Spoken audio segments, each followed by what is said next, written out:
It's so crazy that Dr. E asked me about a month ago to come do this, and the way he asked me, I didn't take it the way it's like, oh yeah, God's working through lost things. He's like, hey Zaria, I'm doing a sermon series about lost things. You know, I think you'd be a perfect testimony for that. I was like, oh, yeah, you're right.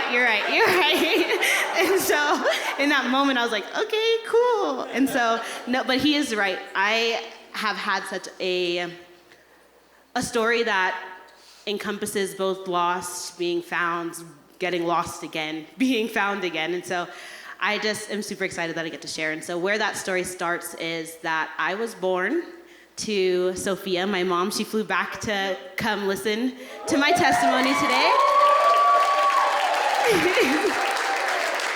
And she is such a light in my life, and so I'm so grateful for you to be here, Mom. Thank you for being here and supporting me. I was born to Sophia, and then I was born to my father, whose name is Lancelot White. My mom's last name is Green. My last name is White, and they were going to name me Mint. But I'm very grateful that my sister Annalise chose the name Zaria, because the Lord would have had other things in store for me if my name was Mint. So, so I'm going to share just about what it was like to grow up for me. And my mom and my dad both were immigrants from Jamaica. And so they came here way before I was born. My mom was 9 at the time when she came here, and years and years and years later, I was born. So she had me when she was 26. And so she had Annalise prior to that. And so if you were here a few months ago, back last year, Annalise got to share her testimony, and she's a big highlight of my own testimony.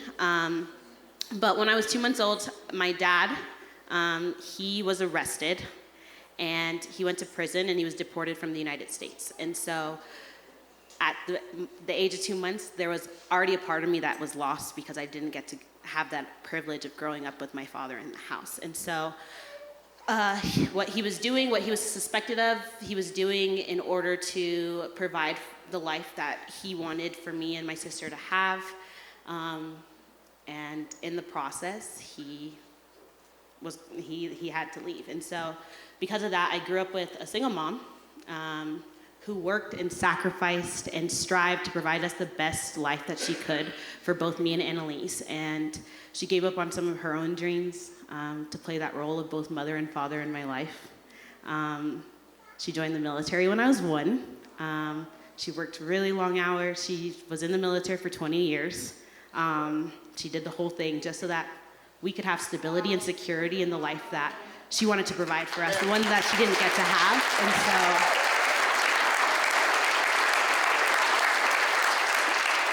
so if you guys ever get a chance to meet her, you definitely should. She is a light in this world, and she's taught me how to be a light in this world. And so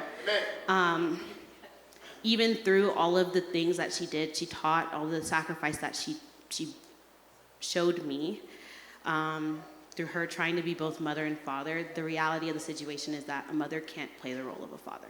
And so there's significance in the role of a father, and we have a lot of dads in this church, and we have a lot of girl dads in this church. And so the role that you play in your daughters' lives are so important. A lot of the time, children, their first association or their first belief in how God's character is based on how they're parented.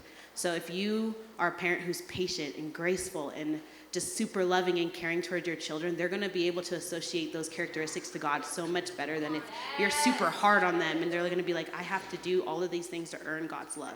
And so a part of me, because I didn't have my dad in my life, I felt like I had to do everything to earn my mother's love because she was the only parent that I had in my house. And so it was really, really tiring, really stressful to grow up thinking like, oh, I have to make good grades. Oh, I have to be this. I have to be the best in this because of the fact that I only have one parent and I can't disappoint her, because if I disappoint her, I have no one else. And so I'm telling you this because fathers, you have so much impact on your children's lives, and you're needed. And you're wanted and you're desired. Amen. Even though I didn't have my dad in my life, there are moments where I still desire to have that kind of relationship. There's things that I missed out in my life because of the role that was not fulfilled in having a dad. And so my mom sacrificed so much. And I love you so much. I'm looking at her directly because I just love her so much. And because of the sacrifice that she did, she demonstrated what John 15:13 says. And it says that for the greatest love of all is a love that sacrificed all. And this great love is demonstrated when a person sacrifices his life for his friends. And in this case, my mom does sacrifice her life for her friends. She sacrifices her life for me and my sister, for those who need her. She will be the person that opens up her home. She will lay down all that she has just to provide for those that she loves and that she cares about. And if you meet her today, she's going to love you. She'll probably ask you to come over for dinner at 10 p.m. She's done that before. So just know if you need a meal, just talk to her. She'll get it for you. And so through that, she just taught me so much about unconditional love through the sacrifices that she made, and that I'm a better person because of that. And I know how to love unconditionally because of the way she loved me. And then Annalise, my sister, she is the one who introduced me to faith. She's the one who introduced me to Jesus. We grew up in a Christian household. For generations and generations back, we had come from a Christian family. But Annalise was the person when I was 5 years old. She was 16. She's 11 years older than me. She would take me to church every morning with her. She was my youth pastor when I was in middle school. She just was the person who strongly represented what faith towards God looked like. And so thank you, Annalise, for introducing me to Jesus. If you've read Hebrews 11, it recounts so many acts of faith throughout the Word, going back to the Old Testament, and Annalise has just modeled faith in my life so well, and I can recount so many acts of faith where there's things she's still believing God for, and in the midst of people might being like, oh, why are you still believing God for that? She's like, no, I'm going to believe my God because he is good and he's faithful and he has provided and he's never let me down. And so thank you for just your faith that continues to push me to strive and challenge myself to believe in God more. But going back to the role of a father. So the role of a father in their children's lives are to be a protector. So to allow his children and his family to feel safe and secure, emotionally, physically, mentally, to show unconditional love to their children and their wives or their spouses, represent what respect looks like towards women, especially for daughters. Spend quality time and teach your daughters their value and their worth. And so that is what I had hoped for. That's what I wished for from my dad. And that picture of fatherhood and what I expected from my father was tainted when I was 8. When I was 3, my mom took in a relative of ours, and 5 years later, that relative was the person who ended up sexually abusing me for the span of a year and some change while my mom was deployed. And so there was a lot of loss in that my mom had left, and the person that I looked up to as my father figure, the person that was supposed to protect me, the person that was supposed to love me unconditionally and spend quality time with me and to teach me worth and value and what love from a male figure was supposed to look like, was tainted. He took advantage of that role that he played in my life. And for some reason, Dr. E was talking about how we feel the need to protect people. I felt like I needed to protect him even that young. Even though for me, it caused a lot of shame, it caused a lot of guilt, it caused a lot of pain. I felt like I needed to protect him, and in protecting him, I had to protect my mom because I couldn't tell my mom because then he wouldn't be protected. And if I told my aunt, who I was living with at the time while my mom was deployed, it just wouldn't be protecting him. And so I was protecting him. In the midst of that, shame was brewing, guilt was brewing, the feelings of being dirty and guilty was all brewing. But on the outside, you wouldn't know that because I grew up in a household where education was valued very highly. My mom, coming from Jamaica, didn't have the education that we get to have here. And so she would tell me all the time, I was getting A's and B's throughout all this time, throughout the abuse, throughout the hardship, throughout all of it, getting A's and B's because I had a mother who told me that B's were for bums growing up. and that I needed to make A's. And so I did. I was doing so well. B's are not for bums, for anybody who's in school. They are valuable, okay? C's get degrees, right? Okay. But it all played off because now I'm getting my master's degree.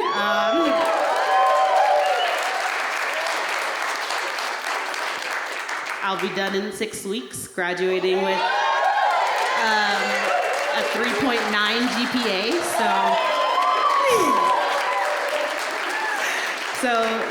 So it was definitely something that was so pressed into me, is that I need to do well in school. I need to do well in school. I joined sports teams. I joined clubs. I did all the normal things that you would think an 8-year-old would be doing from the outside, but on the inside, I was dealing with all of that inward turmoil. So I held on to that secret for a very long time. I held on to that secret for 8 years. And so there was a lot of isolation. And for those of you who've ever been isolated, you know that the enemy works. That's his thriving ground. The enemy wants you to be isolated, because when you are isolated, it leaves you vulnerable to spiritual attacks. It leaves you vulnerable to temptation. It leads you to sin, depression, selfishness, anger, suicidal thoughts, self-harm, all of these things that when you are in isolation, the enemy wants you there so he can plant these ideas into your head that you are not worthy and that you are not good enough. And so during that is exactly all of those things. I went through the spiritual attacks, I went through the temptation, I went through the sin, I went through the depression, I went through the suicidal thoughts and the self-harm. I went through all of that. Because when we isolate, there's no one around to speak truth and wisdom into your life.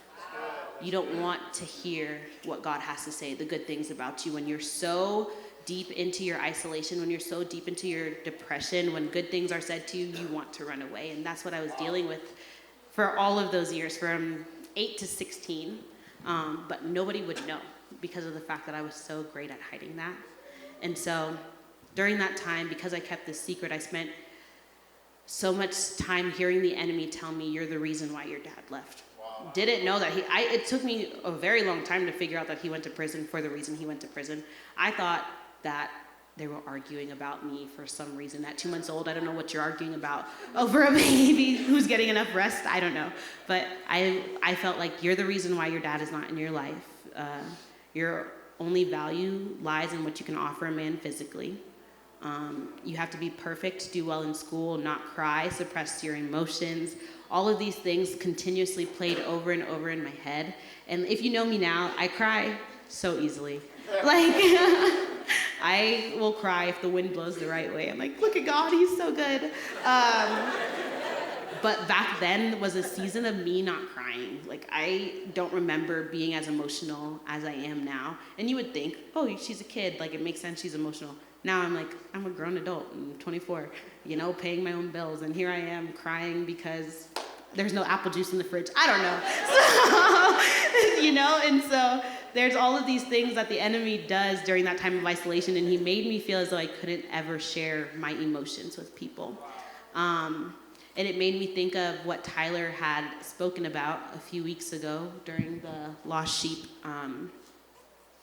story, is that if that sheep were a human, how many lies were spoken to it after it went off? What were the lies that it was told? Like, you can't go back. You're too far off now. He wouldn't receive you if you returned. Same with the prodigal son, which we'll probably be hearing about next week, is that how many lies were told to that son? That he couldn't go back home, that he'd only be received as somebody who was the help in his household that he just left. And so, how many loud lies have been told to you to keep you on the path of destruction that the enemy has set for you? Like, think about all of these lies that you have been fed from the time that you were young to the time that you are here now in this present. How many lies are you still believing that's going to keep you and hold you back from the purpose that God has for you? And so, I was on that path for a long time. Throughout those 8 years, I found myself seeking a lot of approval from my peers, from boys mostly, and family members being everything they wanted me to be and not who I thought I was meant to be. And during that time, throughout all of my younger years, I had yearned and yearned and yearned for my father to be in my life. Someone to show me what pure love of a father was like. Because I was going to church during that time.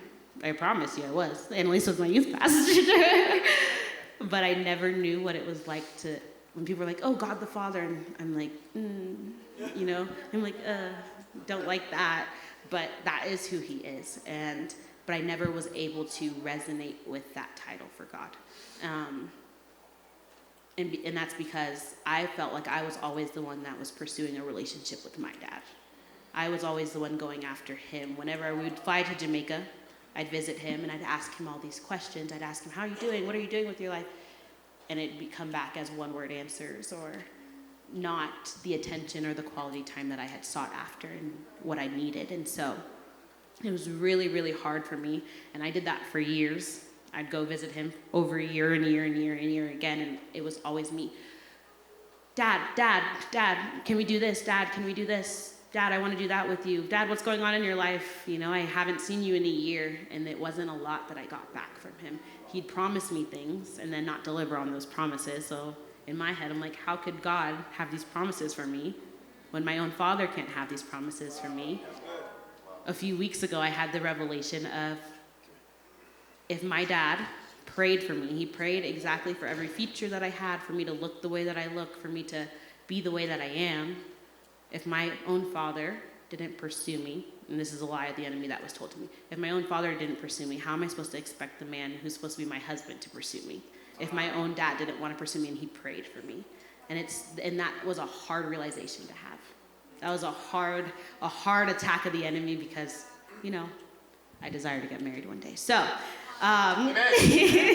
we'll receive it. Amen. So, anyways, throughout those 8 years, from 5th grade until the end of my junior year when I was 16, I was still going to church. I was doing missions trips. I was on the youth dance team. I preached mini sermons. They had youth Sundays where the youth would come up and preach a sermon. I'd prepare for it and be super excited to preach the word of God. I was making great grades. I was captain of the cheer team. I was captain of the volleyball team. I was president of my junior class.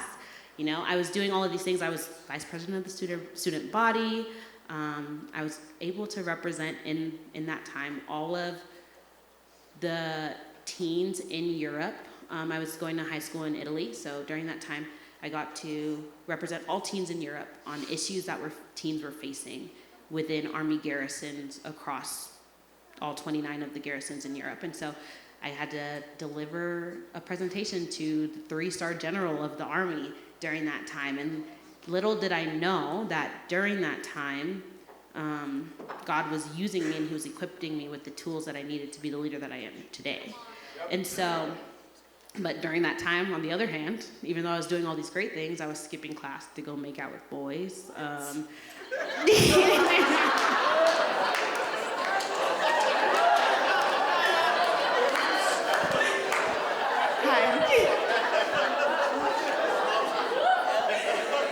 Hi, Mom.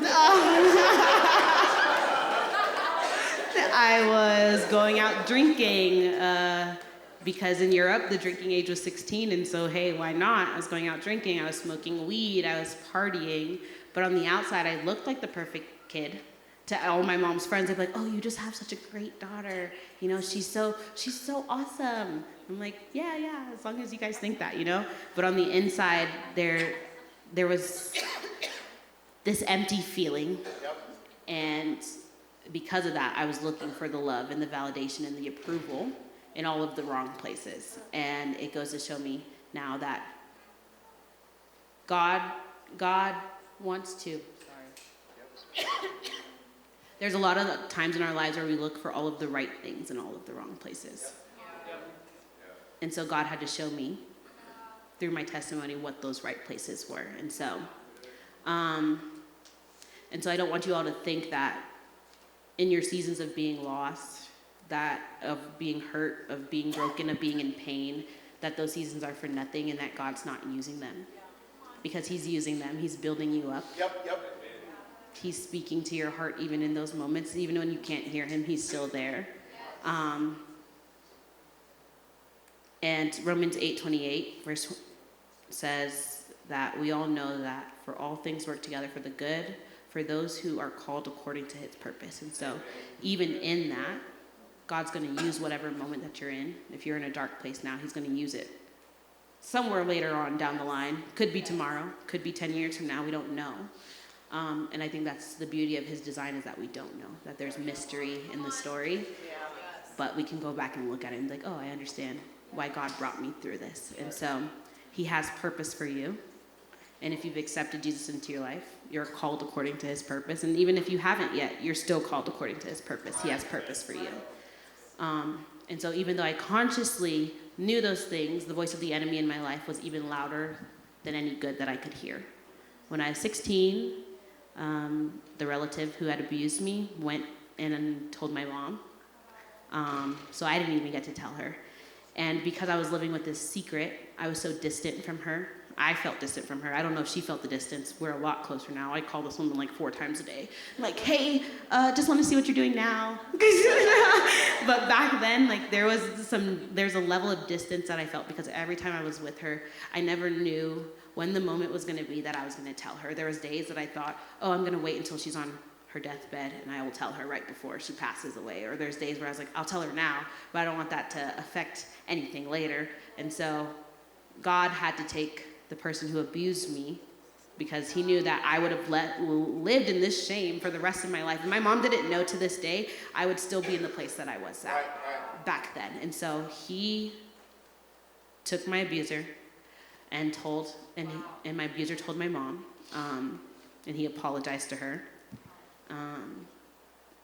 And at that point, I had already gone through deliverance for forgiving him, but now there's a whole nother grieving that I'm dealing with, because he's apologized to her, but he has yet to apologize to me. And so there's another level of hurt in that, of like, you hurt me. You caused me a lot of pain. You caused me to look at myself differently, but here you are apologizing to my mom, which, hey, she deserves it too. Like, she didn't know that her daughter was struggling. And so I'm super grateful that he did get to tell her, because it brought us closer together. And it felt really good to not have this secret from my mom anymore. I was able to grow closer to her. I was able to now cry, because I didn't have to feel the need to suppress my emotions anymore. I no longer had to hide my brokenness, and I could be honest with her. And there's so much freedom in not in the feeling of not needing to hide anymore and to not isolate. There's so much healing, there's so much relief once you walk out of that place of hiding. And so that season was short-lived, and this is a part of my testimony that not everybody knows. My mom doesn't know. But there's parts of it that she does know. Later on that year, I was still broken. Even though we had the secret, I was like, okay, now I can tell her things. Went off, lost my virginity to some guy. Was able to be like, hey, Mom, this is what happened. She's like, oh, okay. You know, as well as you can take that from a high schooler. And I still felt dirty, and I still felt guilty. And I now felt safe enough now to tell her those things. But on my prom night of my senior year, I got really drunk one night. I had reserved a hotel room and had thought it was a good idea to let some of the guys from the volleyball team stay at the hotel room, and got really drunk that night, and some of them took advantage of the fact that I was drunk, and it led me to thinking like, oh, these are my friends, these are my guy friends, and it led me back to that place of like, if these are the guys in my life, then why can't any other guy treat me this way? Like, why can't this be the narrative, you know? I don't deserve better than this, because I haven't been shown better than this in my life. And so it was a shifting point in how I viewed myself, for sure. And when I went back to school after the occurrence, there was whispers around the school, oh, Zaria did this. And they changed the narrative of the story. And for me, it was very painful to hear people say, like, oh, I heard you did this with these guys this weekend. I was like, okay, you know? At 16 years old, 17 years old by that time, like hearing that, I had to slap that smile back on my face, be confident, work the next few weeks because it was prom night, so we only had a few weeks left until graduation. So I was like, I'm just gonna take this and I'm going to be fine with it. I'm going to stuff the emotions down. Right, let's go with that narrative. That's what happened. Like, I'll be that girl, that's fine. I don't want to ruin anybody else's chance at life, anyone else's chance at graduating, anyone else's chance at scholarships that they were receiving. And so it's like, yeah, okay, cool. And I told myself to be confident and played like nothing happened. A few weeks later, my dad came for my graduation because he was able to go to Italy. He's just not able to come back to America. And during that time, my emotions were shut down again. I felt like I couldn't cry. And because I was in Italy, loved Italy, guys. If I could go back today, somebody told me they had a plane ticket for me, I'd be out of here. I love you all at the sanctuary also. But I would be out of here. Don't buy me a ticket, y'all. But I had shut down my emotions again, and my dad came back, and I went back to that striving for a relationship with him. And he spent a month with us, and during that month, I think he said a handful of words to me, and the sentence that stuck with me the most and for the longest, it still rings in my ears today, is that in the middle of me breaking down about having to move from Italy, because I loved it and didn't want to leave, I begged my mom to let me take a gap year. I graduated when I was 17. I was like, Mom, I'm not even gonna be old enough to do anything when I'm in college. Please, like, let me take a year off. Let me stay here and coach volleyball. She's like, no, you're going to college. And I said, okay, great. My dad, I was bawling my eyes out, hyperventilating, and he's like, you're too emotional. You need to suck it up. And in that moment, I was like, you don't know what I've been through in my life. You haven't been able to be there for every moment that I've walked through. And he didn't know that until later of what happened, but for him to tell me I was too emotional after I had been hiding my feelings and suppressing my emotions for so long was so hurtful to me. And I was like, yep, okay, cool. Hide my emotions even more. And so I continued to have to endure that pain. And when I went to college, I was still living with those lies of, hey, my body is all that I'm worth to men. And so there was a lot of situations that I allowed myself to be in, and there's a lot of situations I didn't want to be in, that I felt like I had to do physical things to keep male friendships or to feel safe, because I would rather say yes than have my no be disrespected and taken away from me. And so there was a lot of times that I was like, okay, I'm just gonna give in, because fighting is gonna be a lot worse than just giving in. And so during that time, I went back to drinking and partying and smoking weed, and I was still on top of my classes, definitely graduated, and I graduated in a year sooner than everybody else. I did school really fast. I went through the first few months of college depressed, had a few moments where I did self-harm again, that I experienced having a racist roommate. And that was not a fun experience, because I was like, okay, at that moment in my life, I was like, I feel like white people aren't safe. This is the reality of my situation. And so I stopped hanging out with any white person that was in my life, because my racist roommate, who was a part of my friend group, all of them agreed with how she treated me. And I was like, I don't want this. And so I spent the rest of my time hanging out with people of color for the rest of my year. It felt safer. It felt like I was more accepted in those environments. And I had never felt accepted by black people for a very long time, because I was the Oreo, you talk very white, oh, you're doing this, oh, you're gonna marry a white guy in the future, da da da da, all of these things. Not opposed to it. But,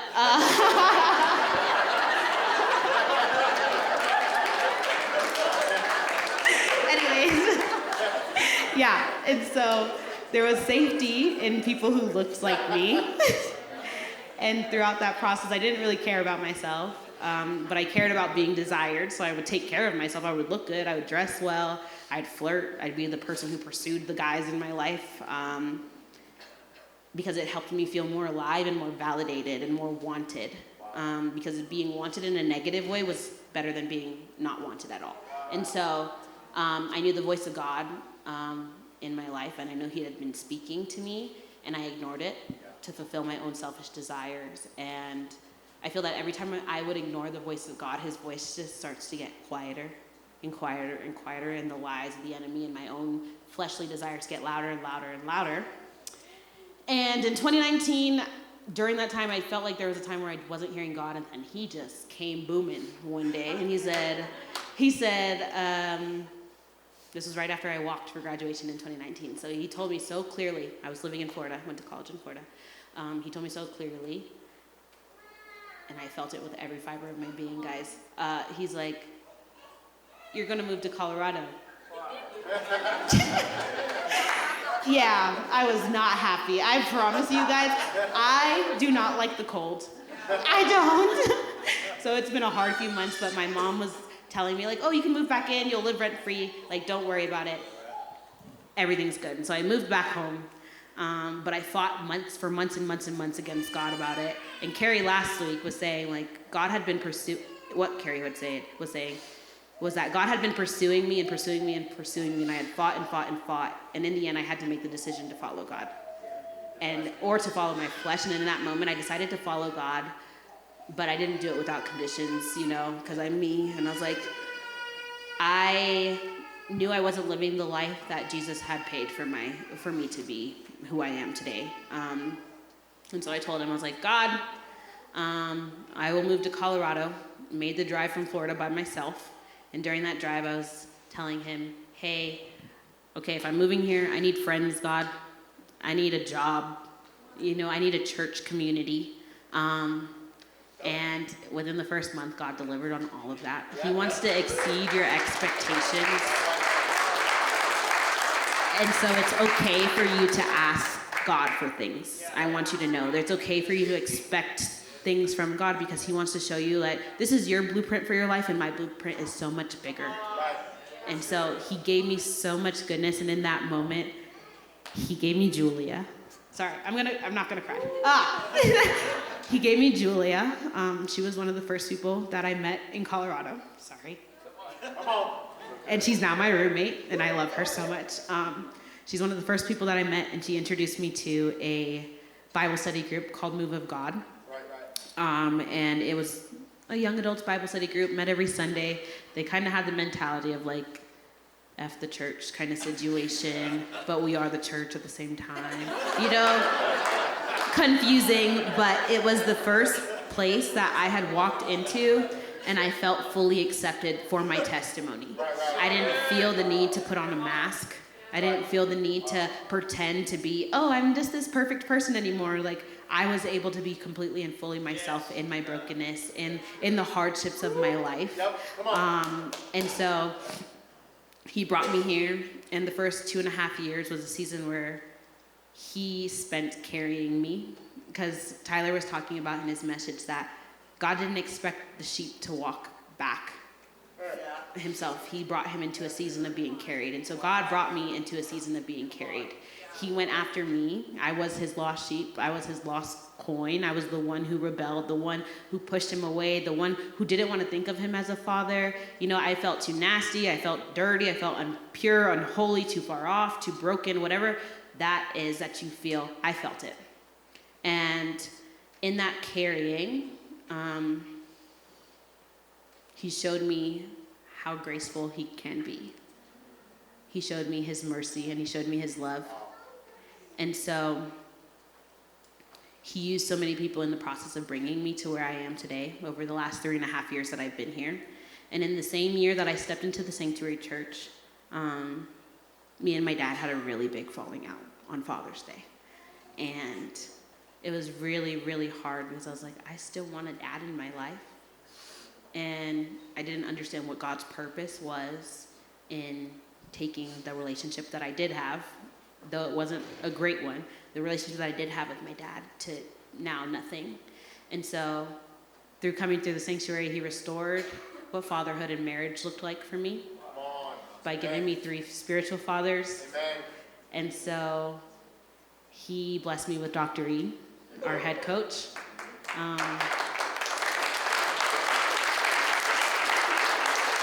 This man, Dr. E, he looked me in the eyes every time I saw him, and he would just tell me, "You're a gift." Amen. And every single time I would cry.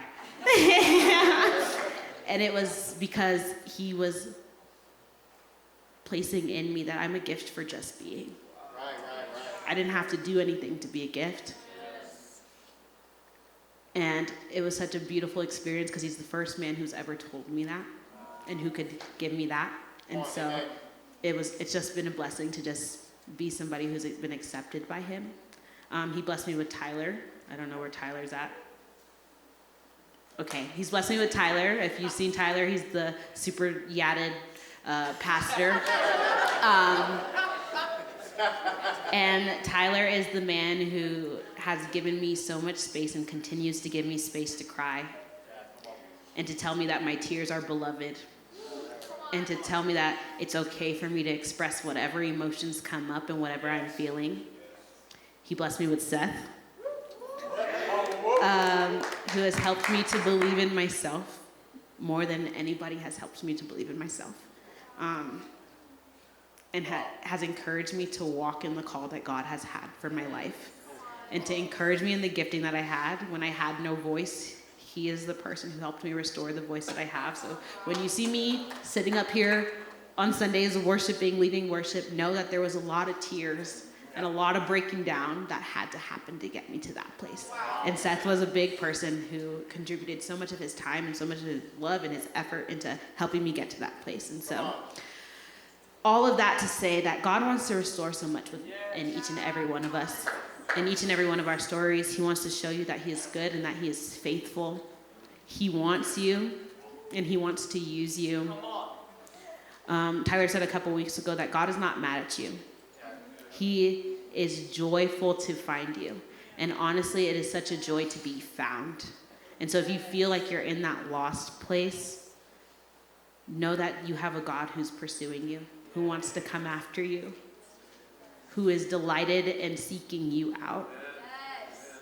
And so just because you are found doesn't mean it doesn't come with hard times. There's still a lot of unlearning to do. There's still a lot of hurts and pains that I deal with. There's still times that I mess up.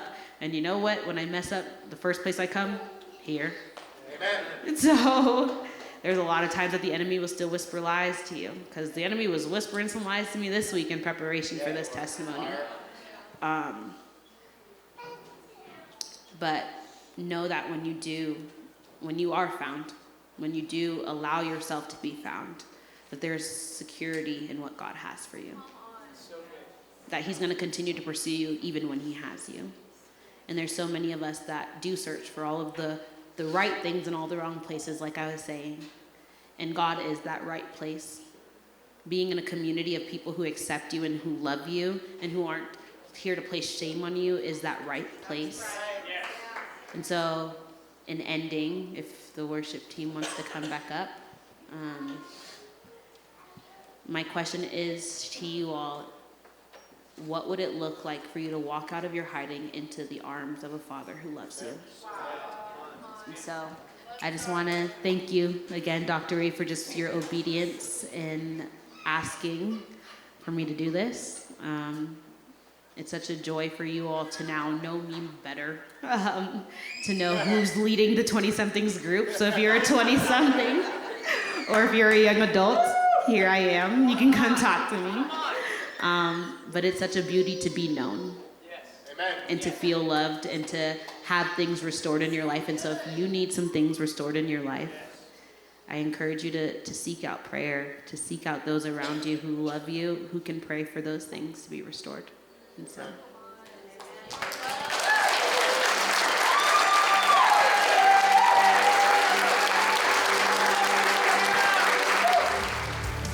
Thanks for tuning in to a message from the Sanctuary Church.